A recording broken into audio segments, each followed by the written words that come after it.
It's always a pleasure to speak in any debate on the armed forces, but particularly this week as we recognise the huge contribution they make, today on Reservist Day and Saturday on Armed Forces Day. And can I also take this opportunity to thank the Armed Forces Parliamentary Trust, because through the scheme that they run, I've been able to see almost every week the incredible work that our armed forces do day in and day out. Madam Chair, they say an organisation is only as good as its people, and nowhere is that more true than in the armed forces. And through this bill, not only do we maintain our armed forces on paper, but it means the hundreds of thousands of men and women who serve in the Royal Navy, the Royal Air Force, the British Army and the Royal Marines can continue to serve Queen and country. They are the best, the brightest and the most courageous amongst us. But as we debate Clause 1 of the bill, we must consider why we need the armed forces, why they're still relevant in today's world. And in my view, Madam Chair, the argument is stronger than ever before. Let's first turn to our domestic need. In supporting the fight against COVID-19, Defence has supported literally hundreds of requests for assistance from the NHS, from local authorities and from government departments. In Lancashire, we've seen that through testing, through vaccine deployment, planning, logistics and so much more. They've made a huge contribution, often behind the scenes and always without fanfare. But this domestic demand has never come at the expense of their core activities. Only last month we saw HMS Queen Elizabeth set sail as part of the carrier strike group. A huge tasking of personnel from all of the services, not just on board the carrier itself, but on the frigates, the destroyers, the submarine and the aircrew that go with it. And our operations have continued around the world. Afghanistan, Mali, as we heard from the Honourable Member on the other side, Cyprus, all of those things are vital to UK security. And as we saw in the integrated review, the threats are evolving. They're not reducing. The Euro-Atlantic region is seeing a resurgence of Russian activity. The Indo-Pacific region is becoming more strategically important.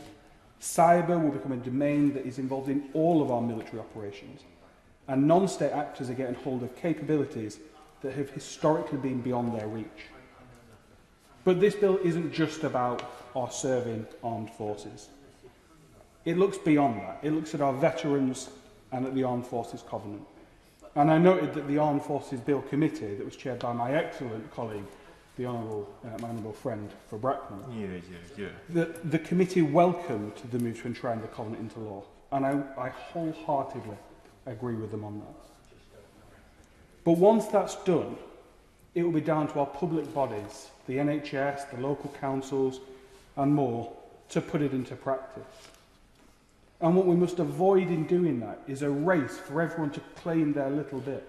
What we need to do through the guidance that the Office for Veterans will put out is encourage organisations to work together.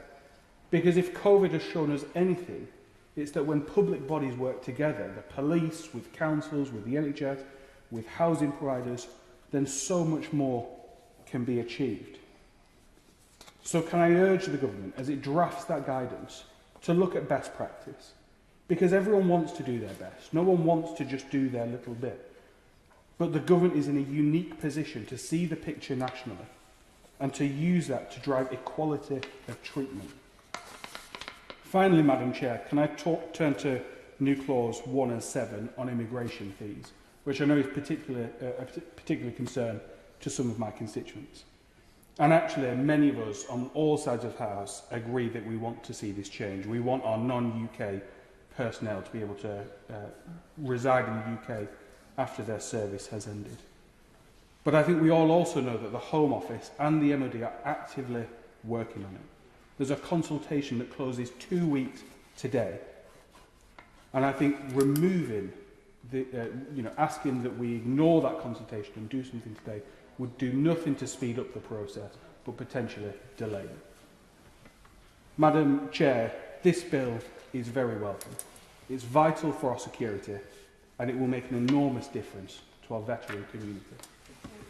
The member for Burnley referred quite rightly to the valued work of the Armed Forces Parliamentary Scheme through the Trust, and also the centrality of people to everything we do in defence, which I thought was very apposite.